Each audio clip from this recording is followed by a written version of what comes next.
Hey guys, what's going on? It's Karl here, back with another episode. This one, just like most of them on the channel, has been requested. A lot of you are asking what are the primary smartphones that I am currently using. Obviously, I'm on Team iPhone 7 Plus, and on the Android side, this is where things get a bit interesting. No matter how many sweet smartphones that we've seen in 2017, with the upcoming Pixel 2 perhaps, and even the Note 8, I find myself switching back to this guy all the time. This is the Huawei P10 Plus, and this is my revisited review of, I think, the low-key best Android smartphone currently on the market.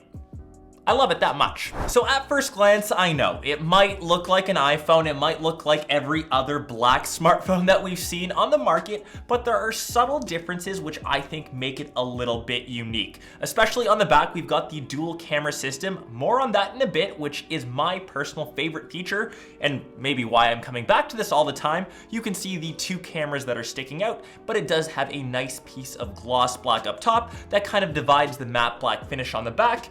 And yes, made in collaboration with Leica, it does produce stunning photos, which, as I said, is the main reason why I go back to this. And maybe as Instagram is my second most used social platform, I find myself always trying to snag photos, and this has some of the best photos that I've seen.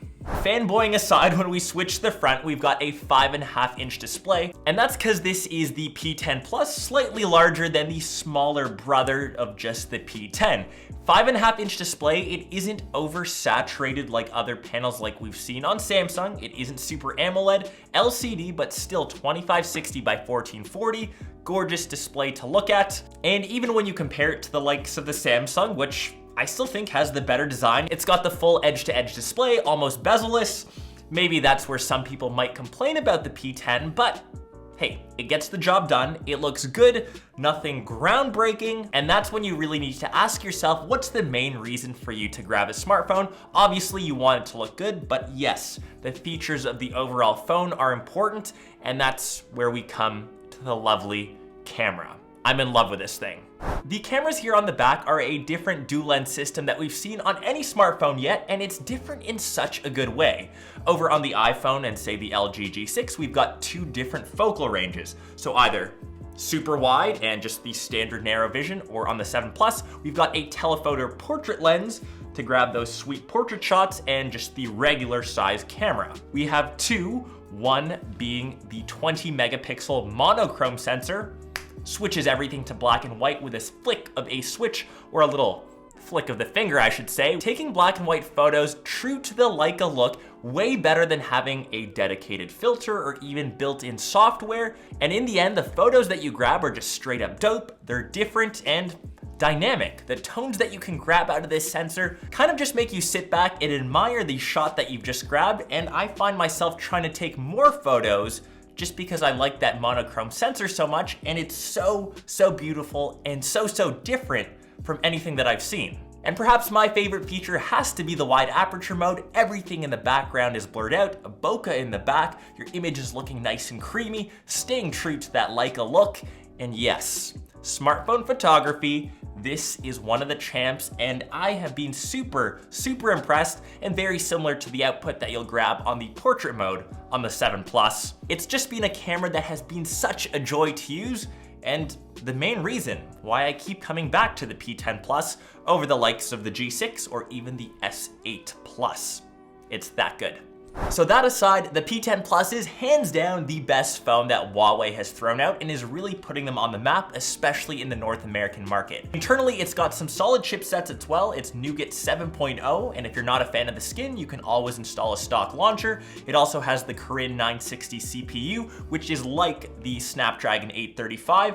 It's got 6 gigs of RAM on the P10 Plus, 128 gigs of built-in storage, and you can always upgrade that to 256 with a micro SD card. So really, you're not limited in terms of hardware on the inside. We've got a 3750 milliamp hour battery, which means this has never run out of juice no matter how many photos that I've snagged with it. By the end of the day, I'm still at 20% without even breaking a sweat. It has the fastest fingerprint sensor that I have seen on a smartphone. It is lightning quick. Turning it off and on is a breeze, and by the time that you've placed your finger on the sensor, the phone is already on, ready to use without a hint of lag. And maybe the coolest thing, and this kind of stems outside of tech, we all want to be unique in some sort of way. The P10 Plus is a phone that really not too many people use, and I get asked all the time, what phone is that I'm rocking? What makes it so different? And it does stand out slightly in the crowd, despite the fact it still looks similar and isn't as perhaps beautiful as other phones that we've seen this year. Regardless, if you're in the market for a new smartphone and the camera is one of the primary features that you'll use and might sway your opinion in one way or another, I would definitely recommend checking out the P10 Plus. Maybe hold off until the Pixel 2, the Note 8 come out, but still, very solid option. It's reduced definitely now in price as it's been out for the past maybe 5-ish months. I'll leave a link down below. And if you agree, perhaps smash that like button. I hope you guys enjoyed this video, and I will catch the rest of you in one of my next episodes or in one of my next vlogs. Peace.